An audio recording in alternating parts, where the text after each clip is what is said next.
విలక్షణమైన నటనకి పరిపూర్ణమైనటువంటి రూపం కోటా శ్రీనివాసరావు గారు. మహానటుడు, ఒక లెజెండరీ క్యారెక్టర్ యాక్టర్. మా ఇద్దరి నట ప్రస్థానం కూడా ఒకే సినిమాతో ప్రారంభమైంది, అది ప్రాణం ఖరీదు. అఫ్కోర్స్ ఇక్కడే నారాయణమూర్తి ఉన్నాడు, నారాయణమూర్తి కూడా ఆ సినిమాతోనే ప్రారంభమైంది అనుకోవచ్చు. సో సుదీర్ఘమైనటువంటి ఈ నట ప్రస్థానంలో మా అనుబంధం వెనవేసుకోవడం అంతా ఇంత కాదు.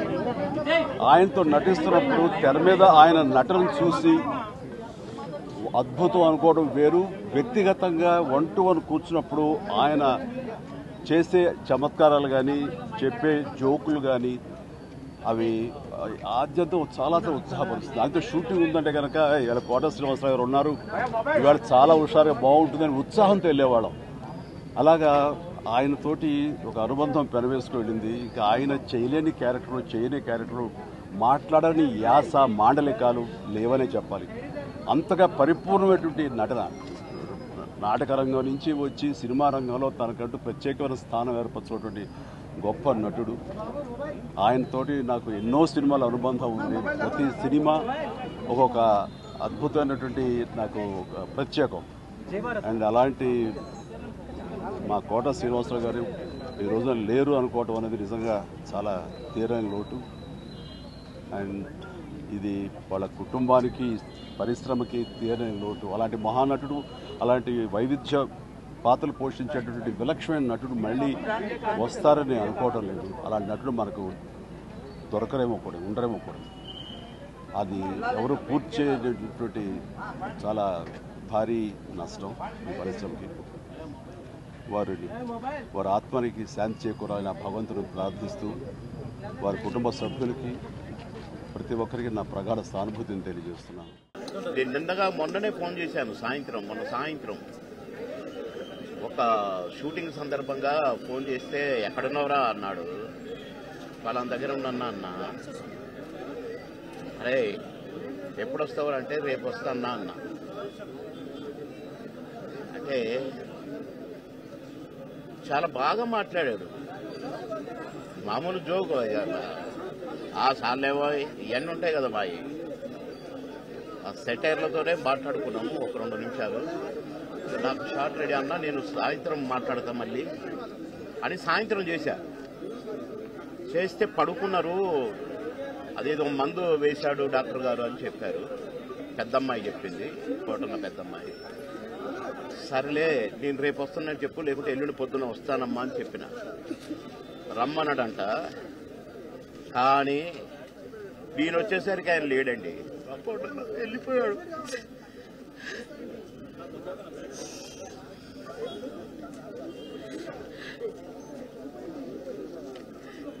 ఇంటికి వస్తే ఎంతో సంతోషంగా రారా బోరు కొడుతుందిరా అనేవాడు. ఇప్పుడే హాయిగా పడుకున్నాడు.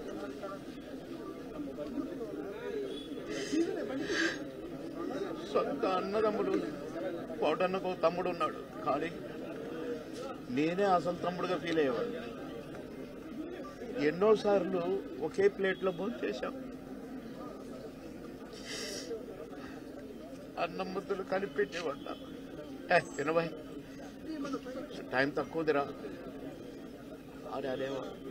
నేను ఎక్కడ ఏ ఊర్లో ఉన్నా, ఏ లాడ్జిలో ఉన్నా పక్క రూములే. మళ్ళీ ప్రొడ్యూసర్లు మొత్తుకునేవాళ్ళు, మీరిద్దరు ఒకటే రూమ్లో ఉంటారు కదా, అయితే ఆయన నీ రూమ్లో ఉంటాడో లేక నువ్వు ఆయన రూమ్లో ఉంటావు, మాకెందుకండి నష్టం చేస్తారు, ఒక రూమ్ డబ్బులు వేస్ట్ అని అనేవాళ్ళు.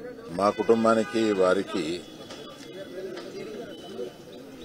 మెడ్రాస్ నుంచి కూడా బాగా సన్నిహితం. మేము సుమారుగా 35-40 సంవత్సరాలు వినపడుతుందమ్మా 35-40 సంవత్సరాల నుంచి మేము కుటుంబాలు కలిసి ఉండేవాళ్ళం. మా నాన్నగారికి ప్రత్యేకంగా కోటా శ్రీనివాసరావు గారు అంటే చాలా ఇష్టం. వాళ్ళిద్దరూ కలిపి చాలా సినిమాలు నటించారు. నాకు కోటా శ్రీనివాసరావు గారితో ప్రొఫెషనల్ సాన్నిహిత్యం ఎప్పటి నుంచి అంటే రౌడీ అల్లుడులో చాలా మంచి పాత్ర చేశారు ఆయన.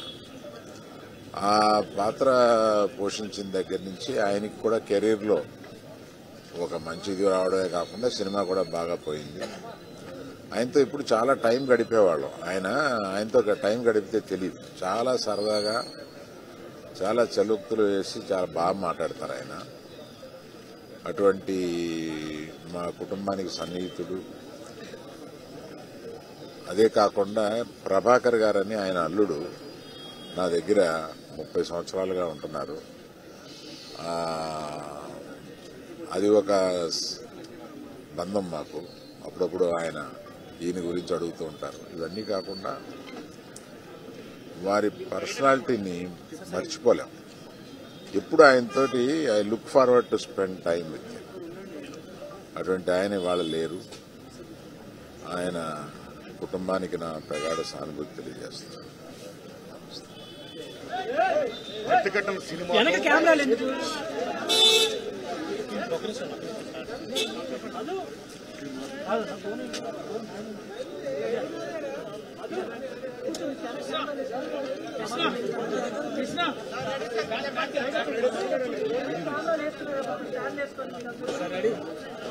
ప్రతిఘటన సినిమాతో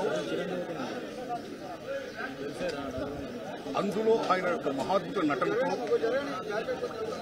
యావత్ ప్రపంచ తెలుగు జాతిని కూడా ఒక్కసారిగా ఉలిక్కిపడేది చేసి ఎంత మహానటుడినా అని మెప్పొందిన మహానటుడు కోట శ్రీనివాసరావు గారు. ఓ కామెడీయా, ఓ విలనియా, ఓ సెంటిమెంటా, కోట కాదు నవరసాలను కూడా పండించి మెప్పించి ఒప్పించిన మహా క్యారెక్టర్ నటుడు కోట శ్రీనివాసరావు గారు. ఒక రాజనాల గారు ఎలా చూశాం, ఓ కైకాల సత్యనారాయణ గారు ఎలా చూశాం, ఓ రావు గోపాలరావు గారు ఎలా చూశాం, ఓ కోట శ్రీనివాసరావు గారు ఎలా చూస్తాం. కొన్నాడు రీసెంట్గా ఆయన శకం మూసింది. ఆయన గొప్ప స్టేజీ యాక్టరే కాదు, అనేక పాత్రలు పోషిస్తూ, అనేక యాసలు మాట్లాడుతూ, అనేక భాషలు మాట్లాడుతూ, అన్నింటినీ మించి గొప్ప స్నేహపాత్రుడు. అందరి టెక్నీషియన్ని, నటీనటుల్ని, మొత్తం 24 క్రాఫ్ట్ను కూడా సొంతంగా ఒక అన్నదమ్ముల్లో ఫీల్ అవుతూ గొప్ప ఆప్యాయతలు పెంచిన మహానుభావుడు, ఒక మారణీకోణం ఉన్న మహానటుడు కోట శ్రీనివాసరావు గారు. ఎన్ని ఒకెత్తైతే ఆయన దగ్గర గొప్పతనం ఏంటంటే బిజినెస్ అని చెప్పి, పాన్ ఇండియా పేరు అని చెప్పి చాలా మంది ఇతర భాషా నటులు తీసుకొస్తూ తెలుగు సినిమాల్లో మీరు ప్రవేశపెడుతున్నారు. అలాగా మీరు చేయడం వల్ల ఎంతమంది తెలుగు నటులు గొప్ప వాళ్ళందరూ కూడా వాళ్ళ టాలెంట్ ఉపయోగించుకునే పరిస్థితిలో ఉంది. ఇవాళ ఇది కరెక్ట్ కాదు. తెలుగు నటుల యొక్క, నటీనటుల యొక్క టాలెంట్ మీరు ఉపయోగించుకోవాలి అని ప్రశ్నించినటువంటి స్వరాష్ట్రాభిమాని, రెండు రాష్ట్రాల అభిమాని, తెలుగు భాషాభిమాని కోట శ్రీనివాసరావు గారు. అన్నింటిని మించి వీటితో పాటు ఆయన రాజకీయంగా కూడా అమోఘంగా రాణించాడు. ఆయన విజయవాడ తూర్పు నియోజకవర్గంలో బీజేపీ ఎమ్మెల్యేగా గెలిచారు. ఆయన అక్కడ ఆయన ముద్ర వేశారు.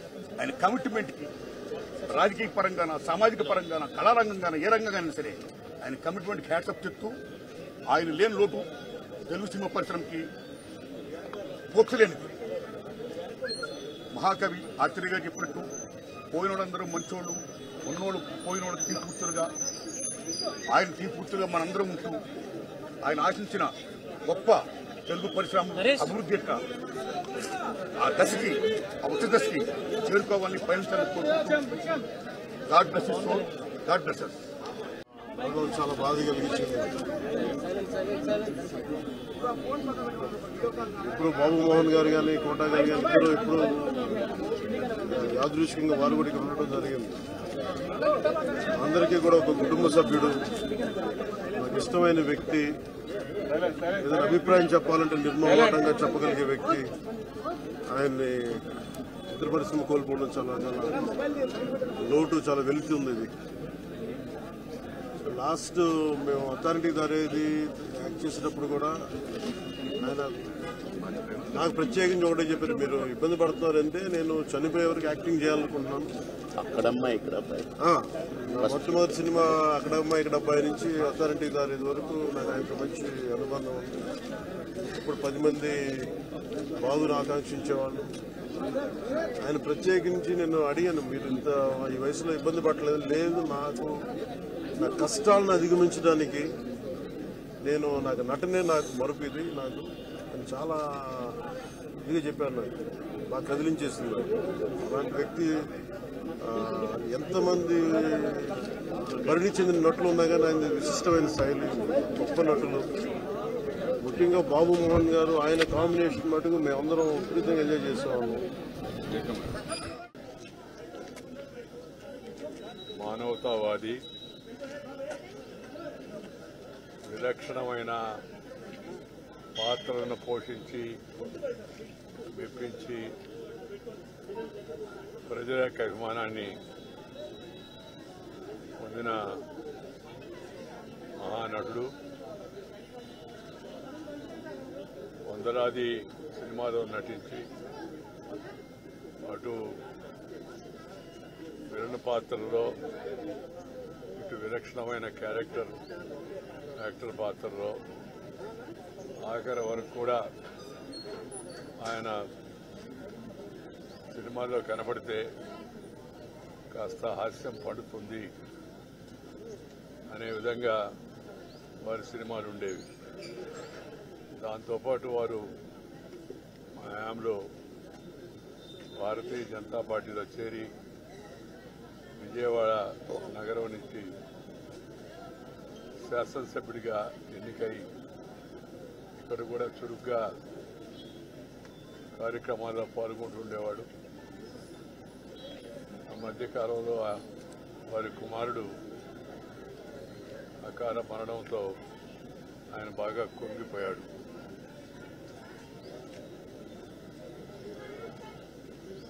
కోలుకోలేని విచారంలో మునిగిపోయి ఉన్నాడు ఆయన. అలాంటి తరుణంలో మరి ఇలాంటి విషాదకర వార్త వారి గురించే రావడం చాలా విచారకరం. కొన్ని ప్రమాణాలు, కొన్ని పద్ధతులు,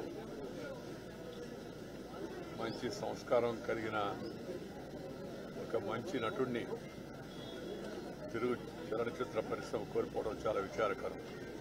తెలుగులోనే కాకుండా తమిళ్లో, కన్నడ, మలయాళీ, అలాగే హిందీ భాషలో కూడా నటించేవారు ఆయా ప్రాంత ప్రజలందరినీ కూడా ఎంతో మెప్పించారు. అలాంటి మహానుడు ఇవాళ మన మధ్య లేకపోవడం చాలా విచారకరం. వారి ఆత్మకు భగవంతుడు శాంతి కలిగించాలని నేను కోరుకుంటున్నాను. మరి కుటుంబ సభ్యులందరికీ నా హృదయపూర్వకమైన సానుభూతి తెలియజేస్తాను. అందరికీ నమస్కారం. తెలుగునాటే కాదు, యావత్ భారతదేశం కూడా మహానటుడిని కోల్పోయింది. మొన్న మధ్యనే ఆయనకి బర్త్డే విషెస్ తెలుపుతున్న పేజ్లో ఒక పోస్ట్ పెట్టాను. ఇంతలోనే 2 రోజులు దాటంగానే ఇలాంటి వార్త వినడం నిజంగా చాలా బాధాకరంగా ఉంది. కాకపోతే ఆయనతో కలిసి నటించినందుకు నాకు చాలా ఆనందంగా ఉండింది. ఎంతసేపు ఆయన తెలుగు భాష గురించి, తెలుగు నటుల గురించి, తెలుగుని ఎంత అభివృద్ధి చేయాలా అన్న దాని మీదే తపన పడుతుండేవాడు. అందరికీ చెప్తుండేవాడు. అందరిని పిలిచి, నాయన రా, ఇలా కాదు, మా అసోసియేషన్ ఎంకరేజ్ చేయండి, ఇక్కడ వాళ్ళకి పని కల్పించండి అని చెప్తుండేవాడు. ఆయన తాపత్రయం, ఆయన అంత వయసులో కూడా ఇంకా నాకు నటించే ఓపిక ఉందిరా, నేను రెడీ టు యాక్ట్, పని కల్పించండి రా బాబు, పిలిపించు, ఎక్కడైనా వచ్చి చేస్తానని చెప్తుండేవాడు. ఆయన ఆత్మకు శాంతి చేకూరాలని కోరుకుంటూ. కోట గారు 4 దశాబ్దాల ఒక ప్రయాణం సినిమాలో. నేను తెలుగు ఇండస్ట్రీకి వచ్చే ముందు బెంగళూరు నుంచి ఆయన సినిమాలు చూసేవాడిని. ఆయన తీక్ష్ణత, ఆయన ఇంటెన్సిటీ చాలా ఇన్ఫ్లుయెన్స్ చేసింది. ఆ తర్వాత వచ్చి 2-3 దశాబ్దాలుగా ఆయనతో పనిచేసిన అనుభవం ఎన్నో సినిమాలు. చాలా విశిష్టమైన వ్యక్తి, అందరికి నచ్చడు. ఎందుకంటే నాకు తెలిసి ఎవరిని మెప్పించే ప్రయత్నం చేయలేదు ఆయన. అద్భుతమైన నటుడు. ఎందుకంటే ఆయనకంటూ ఒక అవగాహన ఉండేది, ఆయనకంటూ ఒక సటైర్ ఉండేది. పరిశ్రమలో మనం చాలా మంది నటులను చూస్తాం, కానీ ఏదో ఒక డైలాగ్ రాసిస్తే దాన్ని అలాగే చెప్పడం కాదు. దాని వెనక ఆయనకున్న ఒక సటైర్ ఉండేది, ఒక అవగాహన ఉండేది. ఆయనది ఒక ప్రెజెన్స్ నాకు చాలా నచ్చేది. ఆయన ఎవరిని వదిలిపెట్టాడు. ఎలాంటి మనిషి అంటే, అనయ్య అంబేద్కర్ అనే సినిమా రిలీజ్ అయ్యింది, ఎందుకో జనాలు చూడట్లేదు అంటే, ఏం లేదు ప్రకాష్, అది ముందు అంబేద్కర్ ఒక కటౌట్ పెట్టారు, ఆయన అక్కడెక్కడో చేయి చూపిస్తుంటే అక్కడ వెళ్ళిపోయారు. అంటే ఎటకారం కాదది, అలాంటి మంచి సినిమా చూడరు ఇళ్ళు అనే ఒక ఆవేదన ఆయనలో ఉండేది. ఆయన నిరంతరంగా ఆయనలో చూసింది నేను తెలుగు భాష, తెలుగు నటినటులు, తెలుగు ప్రతిభలకి అంత పెద్ద ఎత్తున ఛాన్స్ దొరకట్లేదు. కొందరికి అది కుళ్ళు అనిపించేది, బట్ ఆయన ఆవేదన చాలా నిజమైందని నాకు అనిపించింది. ఒకసారి ఎవరో అడిగారు, ప్రకాష్ రాజ్ గారు పరభాష నటుడు కాదంటే, కాదండి, బట్ ఆయన తెలుగు నేర్చుకున్నాడు కదా, మనోడైపోయాడు కదా. ఆయనకు అది ఒకటి ఉండేది, ఎందుకంటే నా భాషని తప్పుగా ఎవరో పలకరిస్తారు, అనవసరంగా మన అవకాశాలను తీసుకెళ్ళిపోతారు అని చాలా నచ్చింది. ఆయనది సెటర్లు నా మీద కూడా వేసేవాడు ఆయన. నేను చాలా హ్యాపీగా దాన్ని తీసుకునేవాడిని. ఎందుకంటే ఆ పెద్దరికం, ఎవరి గురించి అయినా ముక్కుసూటిగా కమెంట్ మాడొచ్చాను చేసే చనువు ఆయనకి సంపాదించుకున్న వ్యక్తి. పోయిన సంవత్సరం షూటింగ్లో నేను, ఆలీ, బ్రహ్మానందము, బ్రహ్మాజీ మనమందరూ ఉన్నప్పుడు నాకు ఎందుకో ఆయన చాలా గుర్తొచ్చి, ఎక్కడా కోటగారు అన్నా. లేదు, ఈ మధ్య ఆయనకు ఒంట్లో బాగాలేదు, కొన్ని రోజులు సినిమా చేయట్లేదంటే నేను ఫోన్ చేశాను. ఏం చేస్తున్నావు? ప్రకాష్ చెప్పు. అలా కాదు, ఒంట్లో బాగాలేదన్నారు, షూటింగ్ లేదన్నారు, ఇంట్లో ఏం చేస్తున్నారు, బండి పంపిస్తాను రండి అన్నారు. ప్రొడక్షన్ నుంచి బండి పంపించాను, ఆయన వచ్చారు. వచ్చి సరదాగా ఆయన మనకు సెట్లో కూర్చొని మాట్లాడుతూ బ్రహ్మానందంగా అందరితో మాట్లాడి ఆనందం చూశాను. నేను ఫోన్ చేశాను, ఈవినింగ్ వెళ్ళాడు. ఆ తర్వాత కూడా కొన్ని 3 సార్లు నేను ఏదో అవసరం ఉన్నప్పుడు ఫోన్ చేస్తే మాట్లాడేవాడు. చాలా అద్భుతమైన నటుడు. తెలుగు సినిమా, తెలుగు జాతి గర్వించదగ్గ ఒక కళాకారుడు. ఆయన చేయాల్సింది, ఆయన పాత్రలు మనం మర్చిపోలేము, ఆయన సటైర్లు మర్చిపోలేము. తన జీవితంలో ఇంట్లో చాలా పెయిన్ చూసిన ఆ నొప్పిని ఎప్పుడు బయట ఒక మెలోడ్రామాగా ఆయన వాడుకోలేదు. అంటూ ఒక వ్యక్తిత్వం. అలాంటి వ్యక్తులు నాకు చాలా ఇష్టం. ఎందుకంటే అజాత శత్రువుగా అందరికీ నచ్చే బతకడం కన్నా నేను ముక్కుసూటిగా మాట్లాడతాను, ఎవరైనా పట్టించుకోను అనే ఒక వ్యక్తిత్వం ఉంది కదా, అది చాలా అరుదు. అలాంటి ఒక అద్భుతమైన వ్యక్తిత్వం, అద్భుతమైన కళాకారుడు. Will going to miss him. But ఆయన మన తెలుగు పరిశ్రమకి, ప్రేక్షకులకి ఇచ్చిన అద్భుతమైన పాత్ర. ఆ మూలంగా ఆయన చేసిన పనులు, ఆయన చెప్పిన కథలు ఎప్పుడూ గుర్తుంటాయి. థ్యాంక్ యూ కోటా గారు for everything. Love you. Kota శ్రీనివాసరావుతో చాలా తక్కువగా వర్క్ చేసే అవకాశం దొరికింది నాకు. బట్ నా అదృష్టం, ఆయనతో కొన్ని సినిమాలు చేశాం. ఆయన అప్పుడప్పుడు పిలిచేవారు, వచ్చి ఆయన కలిసి కూర్చునేవాడిని. కానీ అప్పుడప్పుడు రావు, వస్తానంటావు రావు అని ఎప్పుడు ఆయన 3 నెలల ముందు కూడా ఆయన కలుద్దాం అనుకొని ఎందుకో ఇలా నెగ్లెక్ట్ చేసిన, అసలు ఇది ఇలా వస్తుంది అనుకోలేదు. ఈ న్యూస్ ఎప్పుడు ఊహించలేదు. ఆయన చాలా హెల్తీగా ఆయన మారిపోయారు, చాలా బాగానే ఉంటుంది. 3 months ముందు వచ్చి ఒక్కసారి కలుస్తాం కలిసి, అది బాగా నాకు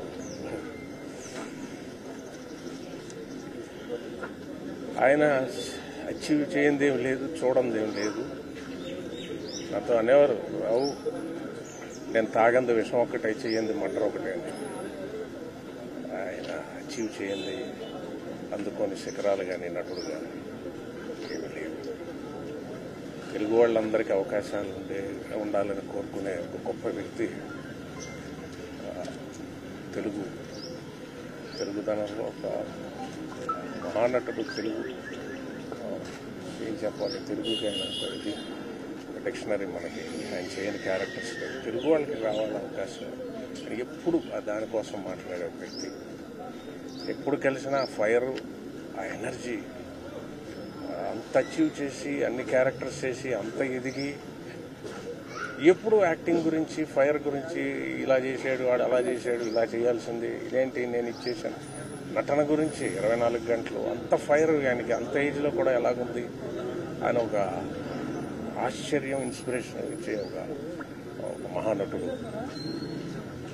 ఆయన అంటే ప్రతి ఇండస్ట్రీలోని, తమిళ ఇండస్ట్రీలో వచ్చి, హిందీ ఇండస్ట్రీ, కోట శ్రీనివాస్ గారు అంటే లెజెండ్.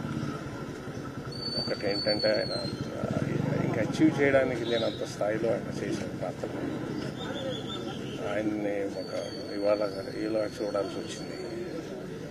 ఆయన ఆత్మ శాంతి కలగాలి. కోటమావ గారు, మీరు ఎక్కడున్నా మీ విలక్షణమైన శైలిలో అందరినీ నవ్విస్తూ, అందరినీ ఆలోచింప చేస్తూ ఉండే మీ నైజం ఎక్కడైనా ఉండాలని, స్వర్గంలో కూడా మీరు అదే పని చేయాలని మనస్ఫూర్తిగా కోరుకుంటూ, అహనా పిల్లంట మీ అల్లుడిగా ఎప్పటికీ నేను ఇలాగే ఉంటానని మరొకసారి మనవి చేస్తాను. మీరందరూ కూడా కోట శ్రీనివాసరావు గారికి శ్రద్ధాంజలి ఘటించాలని మనస్ఫూర్తిగా కోరుకుంటున్నాను. తెలుగు చలనచిత్ర పరిశ్రమ కాదు, భారతీయ కళారంగం ఒక గొప్ప ధ్రువతారను కోల్పోయింది. కోటా బాబాయ్ మహోన్నత నటుడు. నాకు తెలిసి ఇండియాలోనే ఒక ఫైనెస్ట్ యాక్టర్ కోట శ్రీనివాసరావు గారు. 83 ఏళ్ల వయసులో గత 20 రోజుల నాడు ఆయన దగ్గర రావడం జరిగింది. చాలాసేపు కూర్చుంటే ఆయనే కబుర్ చేసి పిలిపించారు, ఒకసారి వచ్చిపోరా అన్నారు. వస్తే ఆయన విషయాలు చెప్పుకుంటూ వాళ్ళ మనవళ్ళ నంబర్ నాకు ఇచ్చి, నా నంబర్ వాళ్ళ మనవడికి ఇప్పించి, అరే ఎప్పుడు ఏ అవసరం ఉన్నా ఈ పిల్లలకు కొద్దిగా రెస్పాన్స్ ఇస్తుంటారా అన్నాడు. ఏందో నాకు బాధ్యత తప్పు చెప్పాడేమో అనిపించింది. ఆ రోజు ఆయన కాలు, ఆయన పరిస్థితి చూసి చాలా దుఃఖపడ్డాను. ఎందుకంటే ఆయన నటుడుగా ఆయన చేసిన పాత్రలు, ఆయన చేసిన విధానం, ఆయన జరిగిన జీవన శైలి, ఆయన బతికిన జీవన శైలి ఓ అద్భుతం. ఆయన కోల్పోవటం చాలా నష్టం జరిగింది కళామ తల్లికి. ఒక గొప్ప నటుని కోల్పోయాం. చరిత్రలో ఒక తెలుగు చలనచిత్ర పరిశ్రమ చరిత్ర రాస్తే కోటగా ఒక పేజీ ఎప్పుడు ఉంటుంది. ఓ మహానటుని కోల్పోయాం. ఆయన పవిత్ర ఆత్మకు శాంతి కలగాలని ఆ భగవంతుని కోరుకుంటూ, ఆయన కుటుంబ సభ్యులకి నా ప్రగాఢమైన సానుభూతి తెలియజేస్తూ, తెలుగు చలనచిత్ర పరిశ్రమ ఆయన కుటుంబానికి ఎప్పుడు అండగా ఉంటుంది. వాళ్ళ కుటుంబానికి మేమందరం ఇప్పుడు ఒక బిడ్డలాగా, ఒక ఆత్మీయులాగా నిలబడతాం. ఎక్కడున్నా ఆయన ఆశీస్సులు మాకు ఉండాలని, ఆయన ఎక్కడున్నా చల్లగా ఉండాలని భగవంతుగా కోరుకుంటాం. సెలవు తీసుకుంటాం. Thank you. కోట శ్రీనివాసరావు గారి గురించి, ఆయన యాక్టింగ్, ఆయన తెలుగు సినిమా తీసిన సేవ గురించి నేను చెప్పేంత స్థాయి కూడా నాది కాదు. పర్సనల్గా నాకు చాలా పెద్ద లాస్. చాలా మంచి ఫ్రెండ్, మంచి వ్యక్తి, కల్మషం లేని వ్యక్తి, నాకు చాలా చాలా క్లోజ్ అయిన వ్యక్తి. అతను అంటే చాలా ఇష్టపడేవాడు. నేను కూడా అట్లానే ఇష్టపడేవాడు.